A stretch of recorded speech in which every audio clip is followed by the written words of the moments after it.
Bienvenue, c'est l'heure des actus. Au programme, la fête des voisins anime le village et lutte contre l'individualisme. Les enfants chantent pour les mamans à l'occasion de la fête des mères. Et pour finir, le maire raconte des histoires, c'est le festival du conte. On commence les actus cette semaine avec un retour sur les résultats des élections européennes, avec un net avantage pour le Front National qui arrive en tête en France avec 26,34%. Dans notre circonscription Est, le FN gagne 4 sièges pour Florian Philippot, Sophie Montel, Jean-François Jalc et Dominique Bild.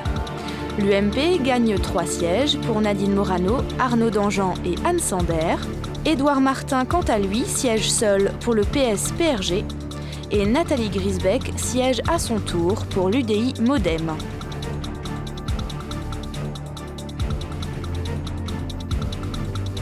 Tout de suite, c'est la suite des actus.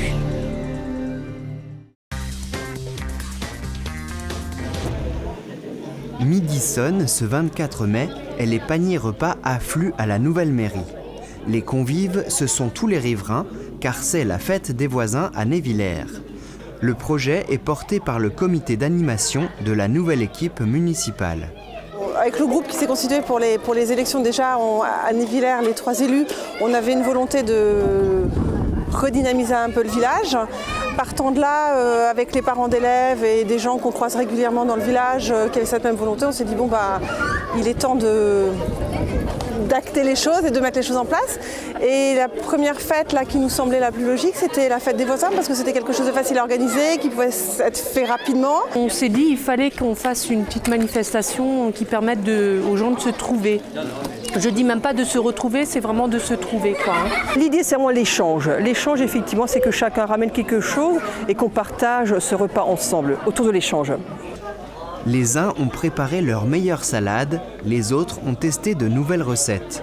Le tout forme un banquet digne des fins d'aventure d'Astérix, à ceci près que le barde n'est pas bâillonné, au contraire, l'échange est favorisé. Évidemment, on attend un petit peu les remarques des gens, qui s'expriment un peu sur leur centre d'intérêt, leurs attentes, pour faire vivre ce village. Et c'est au fil des rencontres que nous organiserons des choses. Il y a déjà une demande pour les propriétaires de chevaux d'utiliser l'ancien terrain de sport pour faire un manège et pour se retrouver donc autour du cheval. Cette fête n'est pas une finalité, c'est certainement la première d'une longue série et d'autres événements ne tarderont pas à naître de cette première fête des voisins. Formidable.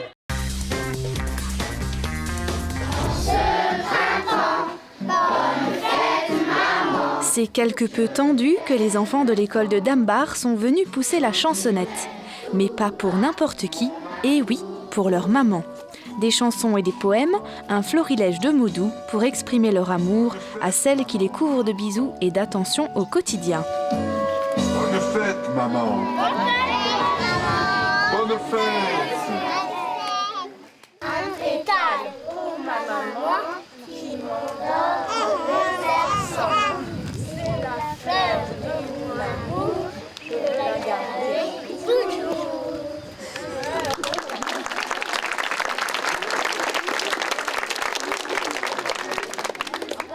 Comme tous les ans, beaucoup d'émotions. Beaucoup d'émotions. Ouais. C'est pas la première fois alors? Non, du tout, depuis qu'il est en maternelle, donc ça fait quand même quelques années. Hein. Mais on a toujours quand même un petit pincement, non? Ah oui, toutes les années c'est pareil. Bon, au fur des années on l'exprime moins, mais l'émotion est quand même là. Hein. Après les mamans, c'est au tour des papas. Quelques mots pour leur rappeler que eux aussi, oui, on les aime.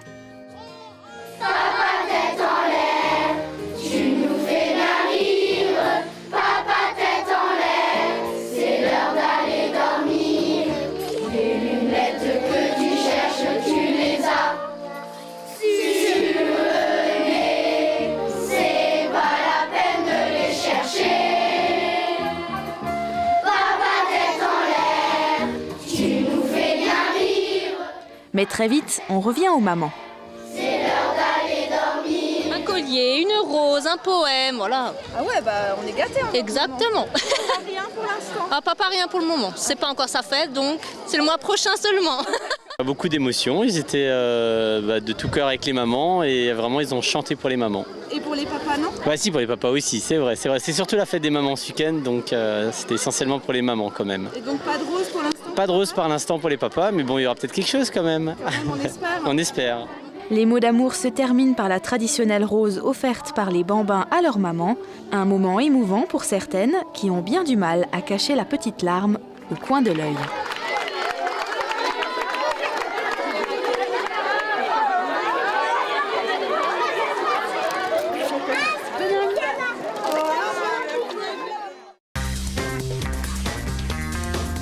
Il était une fois un gentilhomme qui épousa.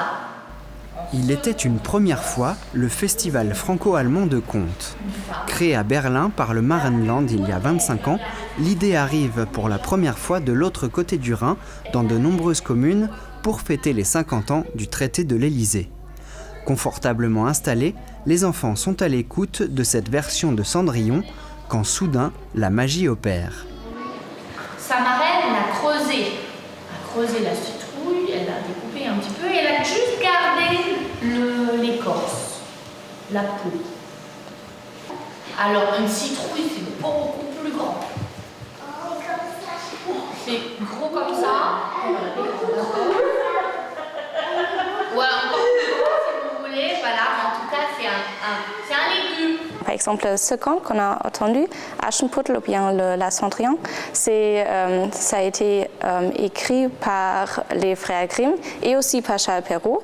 Et dans les deux pays, ou deux versions, il y a beaucoup de différences. Et c'est aussi intéressant de regarder les différentes manières de collecter le conte. Vous l'avez remarqué, c'est Madame le maire, qui n'a pourtant pas l'habitude de raconter des histoires, qui est là en chair et en os.